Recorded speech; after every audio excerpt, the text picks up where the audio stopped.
হয়তো এটাই তার গল্পের সবচেয়ে বিতর্কিত অথচ সবচেয়ে সত্যিকারের উপলব্ধি। বলিউডের ঝলমলে আলো তাকে বিখ্যাত করেছে, কিন্তু তার ভাঙনের স্বীকারোক্তি তাকে অমর করেছে।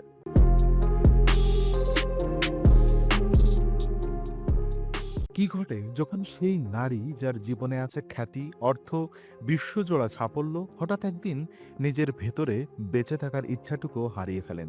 ক্যামেরার সামনে হাসি, রেড কার্পেটের নিখুঁত উপস্থিতি, বক্স অফিসে একের পর এক সুপারহিট, আর ঠিক সেই সময়ই ভেতরে ভেঙে পড়ছিল এক মানুষ, নিঃশব্দে, অদৃশ্যভাবে, নিঃসঙ্গভাবে। ২০১৩ সাল বলিউডের ইতিহাসের এক অভূতপূর্ব বছর। পরপর ব্লকবাস্টার, শীর্ষে ক্যারিয়ার, আন্তর্জাতিক স্বীকৃতি, সবকিছু যেন নিখুঁতভাবে সাজানো। বাইরে থেকে দেখলে মনে হয় এই সময়টি ছিল এক তারকার জীবনের সর্বোচ্চ শিখর, কিন্তু বাস্তবের গল্প ছিল সম্পূর্ণ বিপরীত। সাফল্যের চূড়ায় দাঁড়িয়েও তিনি অনুভব করছিলেন এক অদ্ভুত শূন্যতা, একটা অকারণ দুঃখ, একটা অজানা ভয়, একটা গভীর অন্ধকার নীরবতা। এই শূন্যতা ছিল না কোনো ব্যর্থতার ফল, এটা ছিল না কোনো সম্পর্ক ভাঙনের সরল প্রতিক্রিয়া। এটা ছিল ক্লিনিক্যাল ডিপ্রেশন, যা ধীরে ধীরে গ্রাস করছিল তার চিন্তা, আবেগ, এমনকি অস্তিত্ববোধ। মুম্বাইয়ের ব্যস্ত শহরে কোটি মানুষের ভিড়ের মাঝেও তিনি ছিলেন একা, সম্পূর্ণ একা। অনেক সাক্ষাৎকারে তিনি পরে স্বীকার করেছিলেন, সেই সময় হঠাৎ করে কান্না পেয়ে যেত, কোনো কারণ ছাড়াই। ঘুম ভেঙে যেত বুক ধড়ফড় করে। কাজের সেটে দাঁড়িয়ে থাকলেও মনে হতো, আমি এখানে কেন? সবচেয়ে ভয়ঙ্কর বিষয়টি ছিল, তিনি নিজেও বুঝতে পারছিলেন না তার সাথে কি হচ্ছে। এই সময়ে একটি গুরুত্বপূর্ণ মনস্তাত্ত্বিক দ্বন্দ্ব শুরু হয়। একদিকে পারফেক্ট স্টার ইমেজ বজায় রাখা, অন্যদিকে ভেতরের ভেঙে পড়া মানসিক অবস্থা। তো বলিউড ইন্ডাস্ট্রিতে মানসিক স্বাস্থ্য নিয়ে কথা বলা প্রায় ট্যাবু ছিল। ডিপ্রেশন মানেই দুর্বলতা, এই ধারণা তখনও সমাজে গভীরভাবে প্রথিত। তিনি সিদ্ধান্ত নেন কাউকে কিছু বলবেন না, নিজের পরিবারকেও না, কারণ একটি অদ্ভুত অপরাধবোধ, আমার তো সব আছে, আমি কেন দুঃখিত, এই প্রশ্নই তাকে আরও গভীর অন্ধকারে ঠেলে দেয়। মুম্বাইয়ের অ্যাপার্টমেন্টে একা থাকতেন তিনি। কাজ শেষ করে বাড়ি ফিরলে চারপাশে নিস্তব্ধতা, আলো নিভে গেলে শুরু হতো মানসিক যুদ্ধ। এমনকি শুটিংয়ের দিনেও তিনি স্বাভাবিক থাকার অভিনয় করতেন। সহকর্মীরা ভাবতেন সব ঠিক আছে, কিন্তু বাস্তবে তিনি প্রতিদিন লড়ছিলেন নিজের মনের বিরুদ্ধে। টার্নিং পয়েন্ট আসে এক পারিবারিক সফরে। তার মা উজ্জ্বলা পাড়ুকোন মুম্বাইয়ে এসে লক্ষ্য করেন মেয়ের আচরণ বদলে গেছে, চোখে ক্লান্তি, কথায় অনাগ্রহ, আবেগহীনতা। মায়েরা অনেক সময় এমন সংকেত ধরতে পারেন যা অন্য কেউ পারে না। তিনি সরাসরি জিজ্ঞেস করেছিলেন, তুই কি ঠিক আছিস? প্রথমে অস্বীকার, তারপরে নীরবতা, শেষে কান্না। সেই মুহূর্তটি ছিল এক নীরব ভাঙনের মুহূর্ত। এরপরই শুরু হয় চিকিৎসার পথ। ২০১৪ সালে তিনি পেশাদার মনোরোগ বিশেষজ্ঞের কাছে যান এবং আনুষ্ঠানিকভাবে ক্লিনিক্যাল ডিপ্রেশন হিসেবে নির্ণয় করা হয়। চিকিৎসা শুরু হয়, কাউন্সেলিং, থেরাপি এবং প্রয়োজনে ওষুধ। তিনি তার থেরাপি সেশন গোপন রাখতেন, ফিল্ম ছেটে কেউ জানত না। এমনকি অনেক ঘনিষ্ঠ সহকর্মীর কাছেও বিষয়টি ছিল একটি বড় গোপন, কারণ তিনি জানতেন একবার খবর ছড়ালে কি হতে পারে। স্টার মানসিকভাবে দুর্বল, ক্যারিয়ার শেষ, ইমেজ নষ্ট, এটাই ছিল ভারতীয় সেলিব্রিটি সংস্কৃতির নির্মম বাস্তবতা। অদ্ভুতভাবে এই সময় তার ক্যারিয়ার চলছিল স্বাভাবিক গতিতে। ক্যামেরার সামনে তিনি ছিলেন নিখুঁত, কিন্তু ক্যামেরা অফ হলেই শুরু হতো মানসিক অবসাদ। এখানেই তৈরি হয় এক দ্বৈত বাস্তবতা, একজন গ্লোবাল আইকন আর এক ভেঙে পড়া মানব। তো এই দ্বৈততা দীর্ঘদিন ধরে তার মানসিক অবস্থাকে আরও জটিল করে তোলে, কারণ তিনি শুধু নিজের সাথে নয়, নিজের ইমেজের সাথেও লড়ছিলেন। কিন্তু এই গল্পের সবচেয়ে অপ্রত্যাশিত মোড় এখনো আসেনি, কারণ যে সিদ্ধান্ত তিনি ২০১৫ সালে নেবেন তা শুধু তার ক্যারিয়ার নয়, বরং পুরো দেশের মানসিক স্বাস্থ্য নিয়ে সামাজিক ধারণাকেই বদলে দেবে। নীরবতা ভাঙার সাহস, কিভাবে এক স্বীকারোক্তি বদলে দিল তারকা খ্যাতির সংজ্ঞা। ২০১৫ সাল, একটি সাক্ষাৎকার, একটি স্বীকারোক্তি এবং এক জাতীয় স্তরের শকওয়েভ। যখন তিনি প্রকাশ্যে বললেন, আমি ডিপ্রেশনে ভুগেছি, এই একটি বাক্য ভেঙে দেয় বলিউডের দশকের পর দশক তৈরি অজেয় স্টার মিথ। সেলিব্রিটিদের নিয়ে সাধারণত ধারণা ছিল তাদের জীবনে সমস্যা থাকে না, তাদের জীবন নিখুঁত, তাদের মানসিক কষ্ট মানে বিলাসিতা। কিন্তু তার এই খোলামেলা স্বীকারোক্তি সেই ধারণাকে চূর্ণ করে দেয়।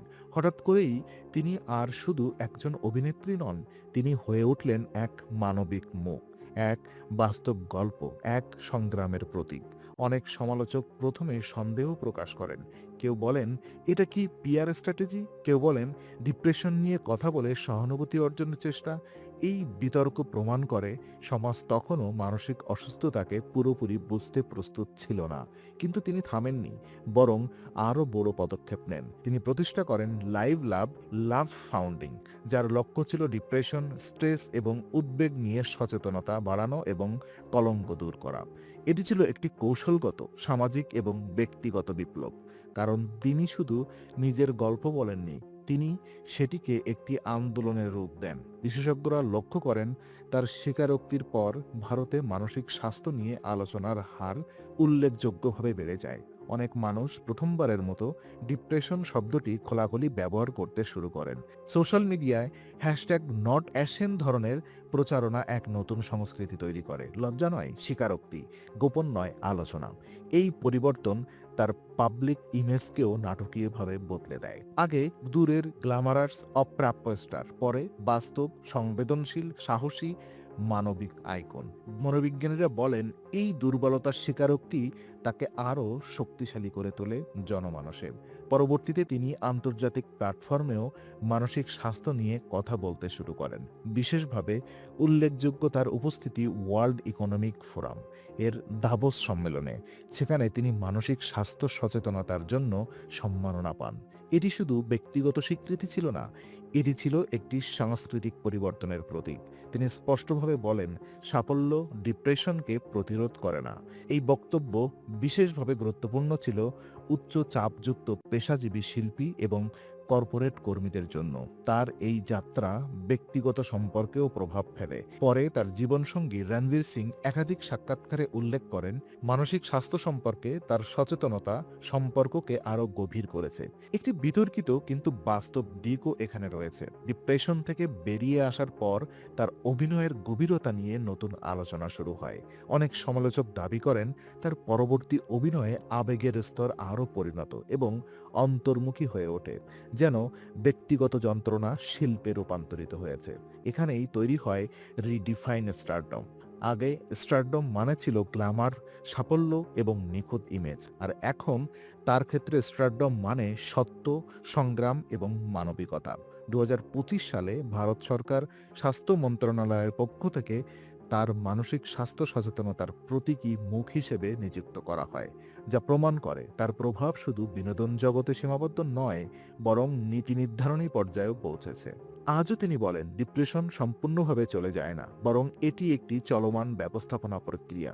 নিয়মিত থেরাপি, শারীরিক ফিটনেস, মেডিটেশন এবং সীমিত সামাজিক চাপ, এই চারটি স্তম্ভ তার মানসিক স্থিতির অংশ।